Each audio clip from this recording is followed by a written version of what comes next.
안녕하세요. 수아입니다. 이번 시간은 태아 시절과 그 이전의 기억들입니다. 이 내용은 정신과 의사 김영우 선생의 영혼의 최면 치료에서 가져왔습니다. 현대 심리학은 회상 가능한 어린 시절의 기억의 한계를 최대한 2살에서 3살까지로 주장한다. 그러나 이 주장에 동의하지 않는 학자들이 많이 있다. 특히 환자의 치료에 최면을 통한 기억 회상을 많이 사용해온 치료자는 이 의견에 동의할 수 없을 것이다. 나 역시 그런 치료자 중에 한 사람이다. 그런데 일반적으로 사실 우리가 2-3살 때 기억도 한다는 것이 쉽지는 않죠. 저는 한 4살 때부터는 기억이 나는 것 같아요. 그렇지만 뭐 전생이 갑자기 어떤 때 보고 그런 건 수행 중에 일어나는 현상이죠. 기도를 열심히 했을 때, 명상을 하거나 뭐 수행을 했을 때 일어나는 현상이지 평상시는 2-3 살까지도 기억하기는 쉽지 않다고 저는 봅니다.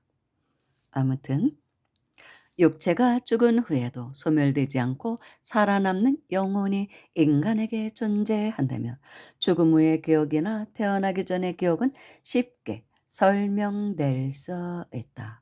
그러나 그 가능성을 부정한다면 사람들이 떠올리는 아주 어릴 때의 기억과 태내의 기억, 전생이나 영혼의 기억을 모두 부정하거나 다른 이론으로 설명할 수 있어야 한다. 뇌와 신경 조직의 발달과 함께 사고 능력과 기억력이 생기는 것이라고 주장하는 생리학자들이 많지만 실제 환자의 정신치료 상황에서 마주치는 내용들은 그런 주장과 상반되는 경우가 허다하다. 이것은 인간의 뇌가 제대로 형성되기 전에도 사고와 기억 능력이 이미 존재함을 뜻하기 때문이다. 뇌가 형성되기 전에는 사고도 기억도 없다는 주장과 완전히 어긋나는 것이다. 머릿속 표면 의식만으로 생각할 때와는 달리 마음속 깊은 곳에 잠재 의식에 저장되어 있는 정보에 닿을 수 있는 최면 상태에서는 출생 시의 기억을 비롯하여 출생 전 어머니 뱃속에서의 기억까지도 대부분의 사람들이 회상해낸다. 최면 상태에서의 기억은 왜곡되기 쉽고 사실이 아닌 상상된 내용이 평소보다 더 많이 개입될 수 있다는 주장이 있지만 사실은 각성 상태에서의 기억이 최면 상태에서의 기억보다 더 믿을 만하거나 정확하다는 증거가 없다.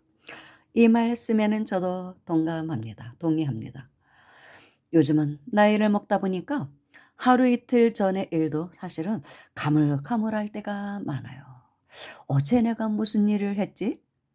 어제 어디를 다녀왔지? 하면은 생각이 안 날 때가 가끔 있어요. 혼돈이 오더라고요. 또 생각이 나도 이게 어제의 기억인지 그저께의 기억인지 그그저께의 기억인지 그럴 때가 많습니다.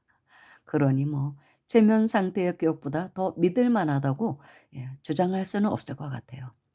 그런데 참 묘한 것이 가만히 마음을 비우고 경전을 읽거나 연보를 할 때는 뜻하지 않게 몇십 년 전에 어떤 장면이 확 떠오릅니다. 여러분들도 그런 경험 있으실 것입니다. 그럼 깜짝 놀라요. 아니 왜 이 기억이 떠오르지?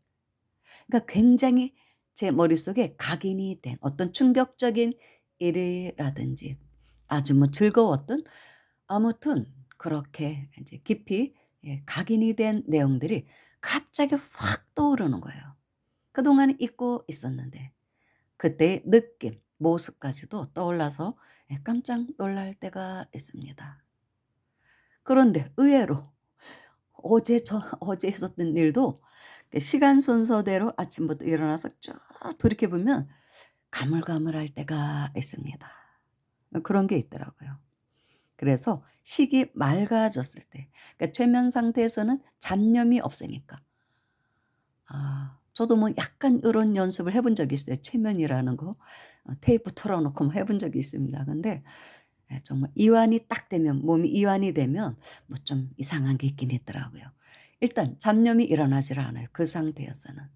그러니까 그때 떠오르는 기억은 좀 더 섬세하게 기억이 될 수도 있겠다는 생각을 그때 했습니다. 한참 좀 재미를 붙인 적이 있어요. 근데 어느 순간 좀 무서운 현상도 막 체험을 하게 되더라고요. 보이는 것도 막 이상하고 그래서 좀 그래서 그만두었습니다.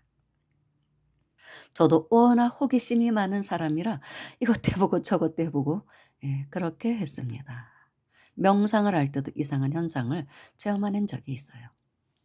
다시 본문으로 들어가겠습니다. 일반인을 대상으로 실험하여 태아 시절의 기억이나 태어난 지 며칠 되지 않은 아기로서의 기억이 사실인지 여부를 확인하려면 당시의 상황을 정확히 추적, 조사해야 하지만 그것은 어려운 일이다.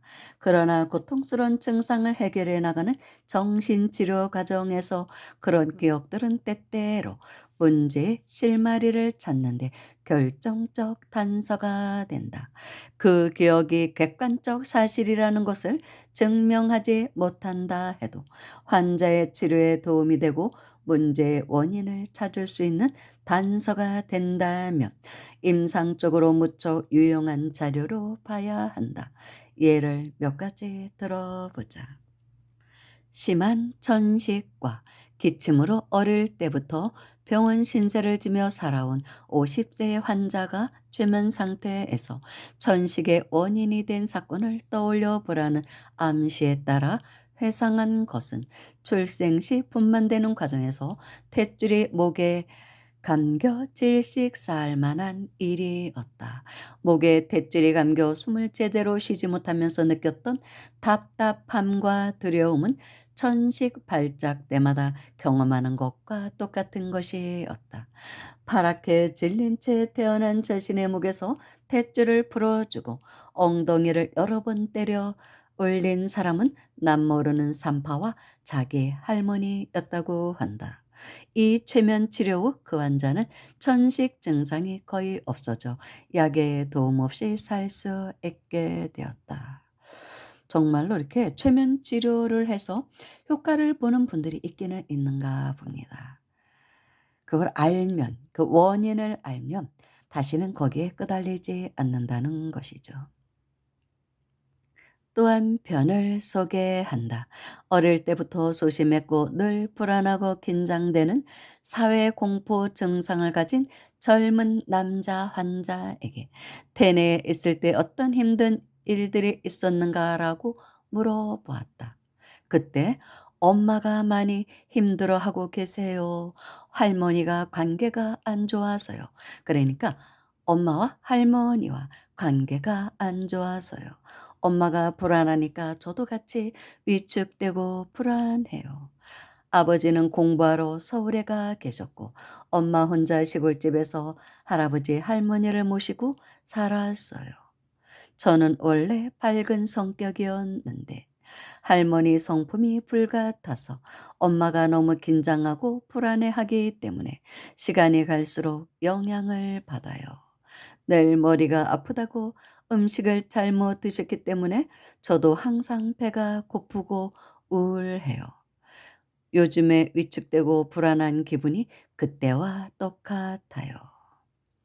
이렇게 사회 공포 증상을 가진 젊은 남자 환자분이 최면 상태에서 말하더라는 것입니다.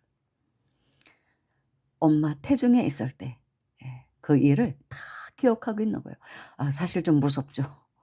무섭죠. 할머니, 할아버지 뭐 싸우는 소리라든지 그래서 태교라는 게 그렇게 중요하다고 말하나 봅니다. 그 환자는 이렇게 대답한 후 깨어나 이 같은 내용은 평소에 생각하거나 어른들에게 들은 적이 전혀 없다고 말하면서 신기해했다. 나중에 환자가 이 기억의 사실 여부를 직접 어머니에게 확인했을 때 어머니는 무척 놀라며 그런 일을 어떻게 아느냐고 되물었다고 한다.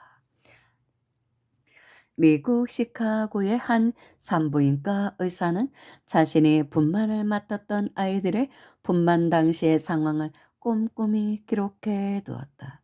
분만 직전에 어떤 자세를 취하고 있었으며 몸의 어느 부위부터 빠져나왔는지 등을 기록한 그 노트를 20년간이나 간직했던 이 의사는 그 아이들이 20세가 되었을 때 한 사람씩 최면을 걸어 분만 당시의 상황을 회상하게 하는 실험을 했다.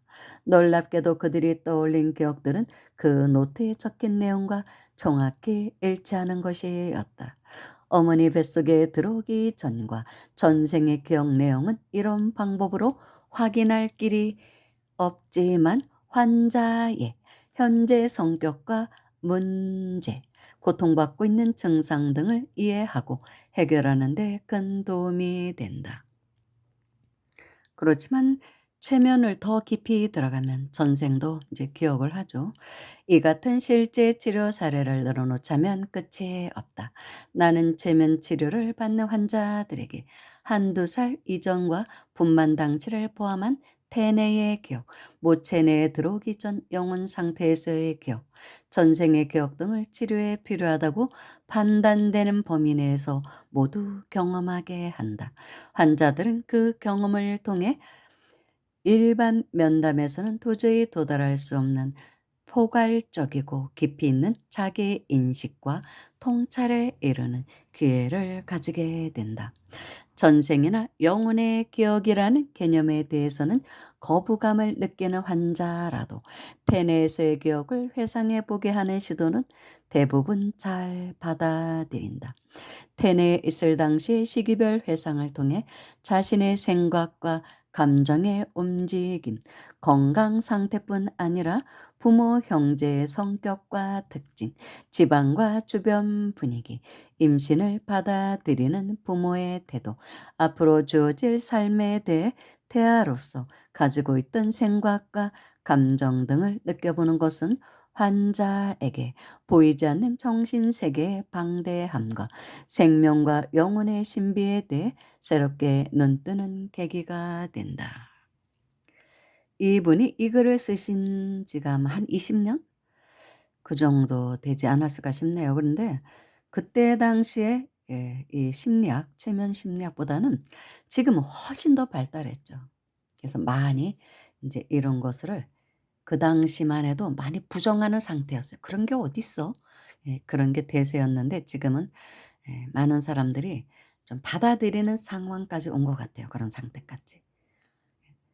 체면을 통한 어떤 전생의 기억, 뭐 치료라든지 심리치료 요법 뭐 이런 것들을 많이 인제 인정하는 그런 단계까지 온 것 같습니다. 감사합니다.